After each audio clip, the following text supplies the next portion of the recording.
नमस्ते प्यारे बच्चों, कैसे हैं आप सब। उम्मीद करती हूँ बच्चों आप सब अच्छे होंगे। तो बच्चों आज हम अपना जो वीडियो लाए हैं वो है सेकंड क्लास के स्टूडेंट्स के लिए। तो यहाँ पर आप अपनी क्लास के साथ मेंशन कीजिए आपका सेक्शन, यहाँ पर लिखिए आपका नाम और यहाँ पर आपकी टीचर का नाम। हमारी जो ये वर्कशीट है बच्चों वो है हिंदी की वर्कशीट और ये वर्कशीट नंबर है 145। ये आपकी 31 तारीख की वर्कशीट है बच्चों। और आपकी जो हिंदी की पुस्तक है रिमझिम, उसका जो पाठ है बस के नीचे बाघ, हमारे आज की वर्कशीट उसी पाठ पर आधारित है। इसी पाठ पर हम पहले भी बहुत सारी वर्कशीट्स कर चुके हैं, तो ये उसके आगे की वर्कशीट है बच्चों। तो चलिए हम अपने आज की वीडियो शुरू कर लेते हैं। मगर उससे पहले अगर आपने अभी तक मेरे चैनल को सब्सक्राइब नहीं किया है तो मेरे चैनल को सब्सक्राइब ज़रूर कर दें और साथ ही लगे बेल आइकन को भी प्रेस कर दें, जिससे मेरे लेटेस्ट वीडियोस के नोटिफिकेशन आपको मिलते रहें। तो चलिए बच्चों अब हम आगे बढ़ते हैं अपनी वर्कशीट की तरफ। यहाँ पर देखिए, नमस्ते बच्चों, उम्मीद करते हैं कि आप सभी स्वस्थ व खुश होंगे। बच्चों हमने पाठ बस के नीचे बाघ पढ़ा, जिसमें बाघ बस जैसी बड़ी चीज को देखकर हैरान हो जाता है, क्योंकि उसने पहले कभी ऐसी चीज नहीं देखी थी।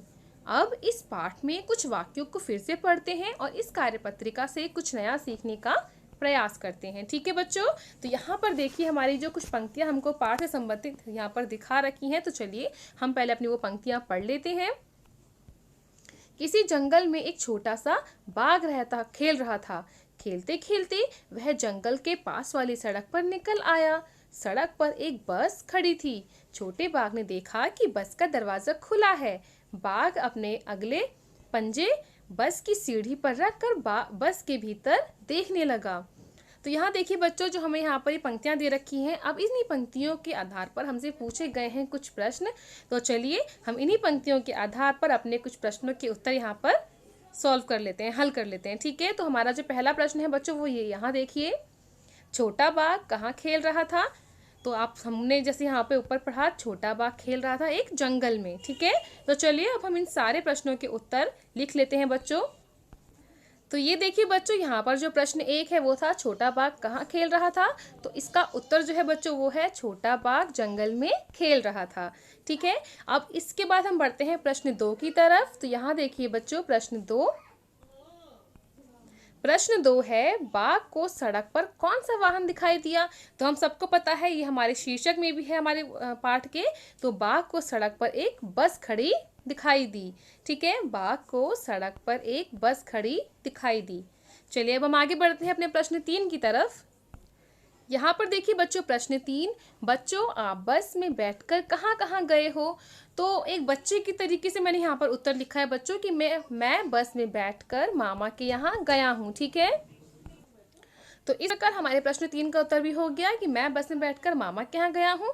आप यहाँ पर अपना एक्सपीरियंस लिख सकते हैं कि आप बस में बैठकर कहाँ कहाँ गए हैं। जाहिर है आप बस में बैठकर बहुत सारी जगह जा भी सकते हैं। तो यहाँ पर आप लिख सकते हैं कि मामा के यहाँ गया हूँ या नाना के यहाँ गया हूँ, या मैं शॉपिंग करने या फिर मैं जो घूमने गया हूँ तो मैं बस में बैठ कर गया हूँ, कुछ भी आप लिख सकते हैं यहाँ पर। ठीक है बच्चों, चलिए अब हम आगे बढ़ते हैं।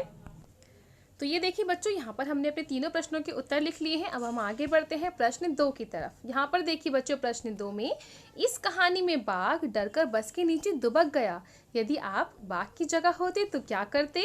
तो यहाँ पर देखिए बच्चों, इस कहानी में जिस तरीके से बाघ लोगों से डरकर वो क्या करता है, वो बस के नीचे छुप जाता है। दुबकना मतलब होता है छुप जाना। ठीक है, यदि आप बाघ की जगह होते तो क्या करते। तो यहाँ पर आप अपना लिख सकते हैं अपने हिसाब से कि अगर आप बाघ की जगह होते तो क्या करते। मैंने यहाँ पर लिखा है बच्चों इसका उत्तर कि यदि मैं बाघ की जगह होता तो मैं भी वही करता जो बाघ ने किया। ठीक है, तो यहाँ पर आप लिख सकते हैं बच्चों इसका उत्तर। तो ये देखिए बच्चों, मैंने इसका उत्तर यहाँ पर लिखा है, अगर मैं बाघ की जगह होती तो मैं भी वही करती जो बाघ ने किया। ठीक है, चलिए अब हम आगे बढ़ते हैं। तो चलिए बच्चों, अब हम देख लेते हैं अपना प्रश्न 3। प्रश्न 3 देखिए, यहाँ पर इस पाठ में हमने बाघ के बारे में पढ़ा। बाघ जंगल में रहता है। आपने भी अपने आसपास कई जानवर व पक्षी देखे होंगे, उनके नाम लिखिए। तो बच्चों यहाँ पर आप उन जानवरों और पक्षियों के नाम लिखिए जिनको आपने देखा है अपने आसपास के एरिया में, स्कूल आते जाते, रास्ते में, सड़क पर या अपने घर के आसपास। तो ठीक है, यहाँ पर आप ऐसे 4 जानवरों के नाम लिख लीजिए और यहाँ पर ऐसे 4 पक्षियों के नाम लिख लीजिए जो अपने आसपास आपने देखे हैं। ठीक है, मैं आपको यहाँ पर लिख के दिखा देती हूँ बच्चों। तो ये देखिए बच्चों, ऐसे 4 जानवर मैंने यहाँ पर लिख लिए हैं और 4 पक्षी भी मैंने यहाँ पर लिख लिए जो हमने अपने आसपास देखे हैं, जैसे कि हाथी, कुत्ता, बंदर और घोड़ा। ठीक है, ये थोड़ा ऊपर चला गया, इसको आप समझ लीजिएगा कि घोड़ा लिखा है। ठीक है, अब यहाँ पर देखिए जो पक्षी हैं, पक्षी हमने बहुत सारे देखे होंगे बच्चों, जैसे कौवा, कबूतर, तोता, मोर और भी बहुत सारे। चिड़िया भी देखी होंगी आप लोगों ने, है ना, कोयल, ये सब चीज़ें भी आपने देखी होंगी, ये सब पक्षी भी आपने देखे होंगे। तो यहाँ पर आप ऐसे कोई भी 4-5 जानवर और 4-5 पक्षियों के नाम लिख सकते हैं जो आपने अपने आसपास देखे हैं। चलिए अब हम आगे बढ़ते हैं। तो चलिए अब हम आते हैं अपने अगले प्रश्न की तरफ, जो है प्रश्न 4। आपने कई वाहन देखे होंगे, क्या आपने कभी किसी गाड़ी के पहिए गिने हैं? तो बच्चों आपने वाहन तो बहुत सारे देखे होंगे, रास्ते में आते जाते, तो क्या कभी आपने किसी भी वाहन के पहिए गिने हैं? तो पहियों की संख्या के आधार पर तालिका में अलग अलग गाड़ियों के नाम सही जगह पर लिखिए। तो बच्चों हमको यहाँ पर पहियों की संख्या के आधार पर यहाँ पर हमें लिखने हैं वाहन। ठीक है, कि 2 पहिए वाली गाड़ी कौन सी होती है, 3 पहियों वाली गाड़ी कौन सी होती है और 4 पहियों वाली गाड़ी कौन सी होती है। ठीक है, तो चलिए हम लिख लेते हैं इन वाहनों के नाम। तो ये देखिए बच्चों, यहाँ पर हमने अपने वाहनों के नाम लिख लिए हैं। हमको यहाँ पर एक एक वाहन के नाम एग्जाम्पल के रूप में, उदाहरण के रूप में लिखकर दिखा रखे थे। तो 2 पहियों वाली गाड़ी कौन कौन सी होती है बच्चों? जैसे 2 पहिए होते हैं साइकिल में, उसी तरीके से 2 पहिए होते हैं बच्चों बाइक में, और स्कूटर में भी होते हैं 2 पहिए। ठीक है, इसके बाद हम बढ़ते हैं आगे 3 पहियों वाली गाड़ी पर। जो यहाँ पर 3 पहिए वाली गाड़ी जो है वो है रिक्शा। उसके अलावा और कौन कौन सी होते हैं? उसके अलावा होते हैं ऑटो रिक्शा और ई रिक्शा। अगर आपने ट्रैवल किया होगा इन सब में, तो ऑटो रिक्शा में भी 3 पहिए होते हैं और ई रिक्शा जो होता है उसमें भी 3 पहिए होते हैं। ठीक है, अब आखिर में यहाँ पर है 4 पहियों वाली गाड़ी। तो 4 पहियों वाली गाड़ी होती है बच्चों कार। और अगर आपने बस में ट्रैवल किया है, जैसे कि हमने पढ़ा कहानी में, तो बस के भी पहिए होते हैं बच्चों 4। तो ये हमने यहाँ लिख दिया बस। उसी तरीके से जो ट्रक होता है बच्चों, उसके भी 4 पहिए होते हैं। ठीक है, तो ये देखिए हमने यहाँ पर अपनी जो ये सारे वाहन थे, 2 पहिए वाले, 3 पहिए वाले और 4 पहिए वाले, यहाँ पर हमने लिख लिए हैं। आप चाहें तो इनमें अपने जो आपने देखे हैं वो यहाँ पर वाहन आप लिख सकते हैं। ठीक है बच्चों, मैंने आपको यहाँ पर सिर्फ उदाहरण के रूप में दिखाया है। तो ये देखिए बच्चों, इसी के साथ हमारा आज का वीडियो भी होता है कंप्लीट।